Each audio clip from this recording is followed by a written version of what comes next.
Olá, povo lindo de Deus. Tudo bem com vocês? Estamos aqui para mais uma aulinha, para mais uma pequena meditação sobre a graça do nosso Deus. Como eu falei com vocês, o assunto é vasto, o tema sempre é a graça de Deus, mas tem bastante assunto em torno desta graça. E hoje eu quero meditar com vocês sobre uma frase que é muito usada pelos evangélicos. É muito usada pelos evangélicos.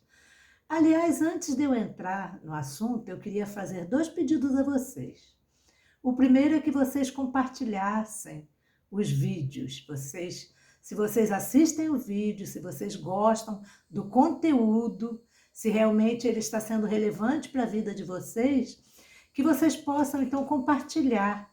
Porque no Facebook, o que faz o Facebook impulsionar os nossos vídeos, as nossas postagens, as nossas publicações, são os compartilhamentos, né? Então, se eu tenho 1000 amigos, 1000 seguidores no Face, e eu alcanço uma visualização de 300 pessoas, para o Facebook, isso é bom. É bom para ele impulsionar. Se eu tivesse 2.000 seguidores, 300 visualizações seria pouco, mas para 1.000 seguidores, eu já me informei, é o bastante para o Facebook gostar dos nossos vídeos, impulsionar os nossos vídeos. Então, eu peço a ajuda de vocês para compartilharem. Outro pedido que eu gostaria de fazer a vocês é que se vocês têm algum tema, algum assunto que vocês nunca tiveram oportunidade de estudar sobre ele na igreja, assunto que falaram para vocês que é mistério, né? Que vocês colocassem como comentário, assim como a Grace fez, pediu que gostaria que eu falasse mais sobre perda ou não de salvação, e eu já fiz bastante vídeos em cima desse pedido dela. Eu gostaria que vocês também fizessem assim, se tivesse algum tema, né? Que geralmente quando vocês perguntam para um líder sobre um assunto, para um professor na igreja, um assunto que eles não sabem responder, eles dizem que é mistério. É a palavra que eles falam. E os mistérios de Deus já foram todos revelados. Para vocês terem uma ideia, a palavra Apocalipse quer dizer revelação. E é um livro que na igreja é mistério, ninguém pode falar nele, e é revelação. Apocalipse quer dizer revelação. Então, o recadinho está dado, povo adquirido, povo de propriedade peculiar do nosso Deus. Nós estamos aqui para estudar sobre a graça desse Deus.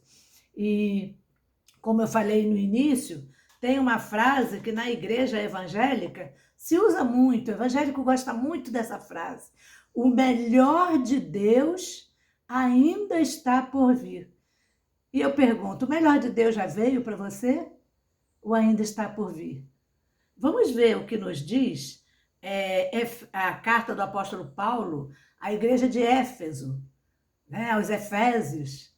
Paulo diz assim, ó, bendito Deus e Pai de nosso Senhor Jesus Cristo, o qual nos abençoou com todas as bênçãos espirituais nos lugares celestiais, em Cristo Jesus. O lugar celestial para você é você estar em Cristo Jesus.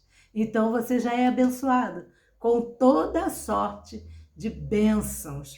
Como também nos elegeu nele antes da fundação do mundo, para que fôssemos santos e irrepreensíveis diante dele. Dele quem? Deus. No amado. Quem é o amado de Deus? Jesus Cristo. E nos predestinou para filhos de adoção por Jesus Cristo, para si mesmo, segundo o seu beneplácito. Está lá na saudação do apóstolo Paulo, no capítulo 1, a afirmação de que nós já fomos abençoados, já somos abençoados com toda a sorte de bênção. Queridos, nós precisamos concordar que a igreja não tem avançado no seu entendimento a respeito da sua relação com Deus. A igreja parou no tempo, ela não avançou. Pessoas frequentam a igreja ano após ano e continuam buscando as mesmas coisas. Ano após ano dizendo que estão esperando o melhor de Deus que está por vir. E esse melhor de Deus para eles são bênçãos espirituais. Isso que significa o melhor de Deus para essas pessoas. Se interrogados sobre sua relação com Deus, sua certeza de salvação, a resposta é sempre a mesma. Eu ainda estou na busca, porque o melhor de Deus está por vir sobre a minha vida. Queridos, eu vivi toda a minha vida sem nunca barganhar com Deus. Olha, poucas pessoas sofreram nessa vida como eu sofri. Mas nunca cobrei de Deus da seguinte forma: Senhor, eu trabalho na tua obra, eu não falto aos cultos, eu dou o meu dízimo, eu sou tua serva. Mas sofri, meus irmãos, passei na moenda por 10 anos ou até mais. Eu sempre confiei na soberania de Deus para a minha vida. Sempre confiei. Sempre estive nos lugares celestiais em Cristo Jesus. E sempre soube, eu gostaria que vocês soubessem disso também, que Deus não lida com carne. Deus não lida com obras da carne. Deus lida com o nosso espírito. É o nosso espírito que é dele. Nossa carne colhe o que semeia nessa terra. Nossa carne colhe o resultado das escolhas da nossa carne. Mas o nosso espírito está com Deus, seguro, nos lugares celestiais em Cristo Jesus. O que se faz na carne, se colherá na carne. Mas o espírito é de Deus. Será que deu para entender? Lembra que na igreja de Corinto havia um jovem muito rebelde. E Paulo, ao escrever para aquela igreja, diz que a igreja deveria entregar esse jovem para Satanás, para que Satanás então comesse a sua carne, castigasse a sua carne, e o espírito daquele jovem pudesse se salvar. Meus irmãos, é bom salientar para vocês que Satanás não é essa figura que a igreja católica e os evangélicos inventaram, tá? Uma figura feia, de chifre, e que essa figura luta contra Deus. Satanás não é nada disso. Satanás é espírito opositor, espírito do mal que vive dentro do próprio homem. Então, se você dá lugar ao Espírito de Deus, você não dá lugar para as obras da carne. E as obras da carne são chamadas de demônio, de Satanás pelo povo judeu. Lembra que Jesus, por ir contrário às ideias dos fariseus, eles disseram que Jesus tinha demônio? Porque para o judeu, demônio era opositor. Satanás, acusador. Obras opositoras, obras demoníacas. Tá bom? Então, é bom lembrar disso, é bom salientar que Satanás não é uma criatura, como os evangélicos entendem, uma criatura que vive em oposição contra Deus. Deus é soberano, nada vive em oposição a Ele. Ele já traçou tudo, Ele já predestinou tudo o que está acontecendo. Se você olhar Satanás como criatura, como os evangélicos olham, nós vamos ter que concordar que essa criatura era um sócio de Paulo, então. Porque Paulo diz para aquela igreja entregar aquele jovem rebelde para Satanás discipliná-lo, para que o espírito dele se salvasse. Como é isso? Satanás é sócio de Deus, então? Castiga a criatura para a criatura se salvar? Ia castigar a carne daquele jovem para que o espírito dele, então, fosse salvo? Que isso? Vamos compreender a Bíblia como ela realmente é. Aliás, nesses cultos de libertação, Satanás é sócio do pastor. Vocês lembram que o culto de libertação só acontece se Satanás aparecer? Senão não é culto de libertação? Então Satanás é sócio, ele vai lá e faz aquela ceninha, ele é expulso, e aí aquele culto cresce, enche de gente, mais ofertas são levadas na igreja, quanto mais gente, mais oferta, né? Então Satanás se tornou um sócio dos pastores. Se não tiver Satanás, não tem culto de libertação. Satanás não é uma criatura, meu irmão. Satanás são obras que vivem dentro do homem. Quanto mais você se enche do Espírito Santo de Deus, mais as obras da carne vão sendo extintas da sua vida. E você vai alcançando, então, a plenitude do Espírito Santo de Deus. A plenitude, você vai se enchendo do Espírito Santo de Deus. Explicar para essas pessoas que a graça de Cristo lhes basta, fica difícil. Como Paulo falou a esse respeito, tenho muitas coisas a dizer e difíceis de explicar. Por que era difícil para Paulo explicar alguma coisa? Não. Mas olha como ele completa. É difícil de explicar porquanto tendes tornado tardios em ouvir. Para essas pessoas que vivem esperando o melhor de Deus, que está por vir, é difícil você falar da graça de Deus. É difícil você falar para eles que eles têm que crer no estar consumado de Cristo. Isso vai ser comida sólida, vai dar diarreia nesses crentes. Eles gostam muito de viver procurando o melhor de Deus, buscando em cultos de libertação, em cultos de consagração, procurando, pagando preço e nunca acabam de pagar. A graça de Cristo para esses crentes é algo negociável. Toma lá, dá cá. Deus, eu faço isso e tu me dás isso, né? Eles estão sempre achando que precisam fazer algo para serem abençoados.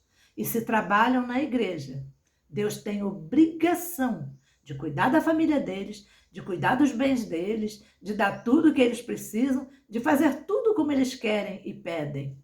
Porque o melhor de Deus ainda está por vir para a vida deles. Porque o que eles mais ouvem nos púlpitos, meus irmãos, é que precisam pagar o preço. Só que a dívida nunca é paga. A dívida tem muitos juros. Esse Deus deles é um Deus agiota, cujo juro vai sendo sempre crescendo e eles nunca pagam essa dívida. Ainda não sabem o que é estar em Cristo. Eis que se alguém está em Cristo, nova criatura é. As coisas velhas já passaram. Eis que tudo se fez novo. Paulo diz lá na sua segunda carta aos crentes de Coríntios, capítulo 5, versículo 17. E se tudo se fez novo, tudo é tudo. Você precisa, meu querido, se desprender dessas garras que te prendem num local chamado igreja, mas que só prega maldição para a sua vida, só prega medo, faz de você uma pessoa supersticiosa.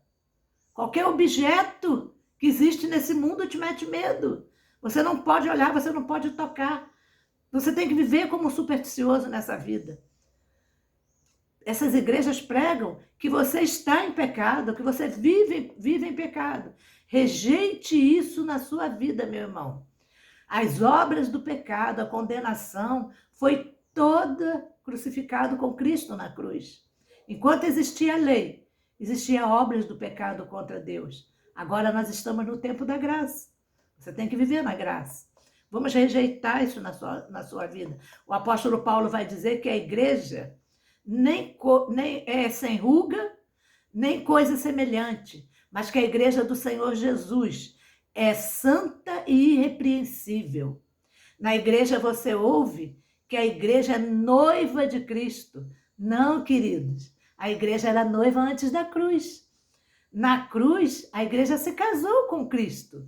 Ela foi selada, esse casamento foi selado pelo seu sangue. Para essa igreja, o pecado não tem mais domínio. Se o que você ouve na sua igreja não é essa mensagem, que o pecado não tem mais domínio sobre você, que Cristo já pagou tudo para você, meu querido, fuja dessa igreja. Estar em Cristo é estar na nova aliança. Se esse evangelho já te foi revelado, sem chance de você não ter o melhor de Deus na sua vida. Romanos 8 vai dizer o seguinte: mas se Cristo está em você, o corpo está morto. O corpo está morto, mas o espírito está vivo por causa da justiça.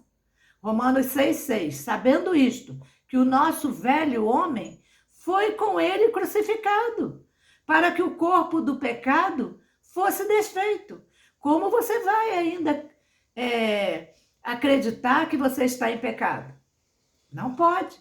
Isso aí é contrário à Bíblia. O que passa disso, querido, é a intenção maldita de querer tirar a tua alegria de salvação. Porque a salvação ninguém tira, mas pode tirar a tua alegria.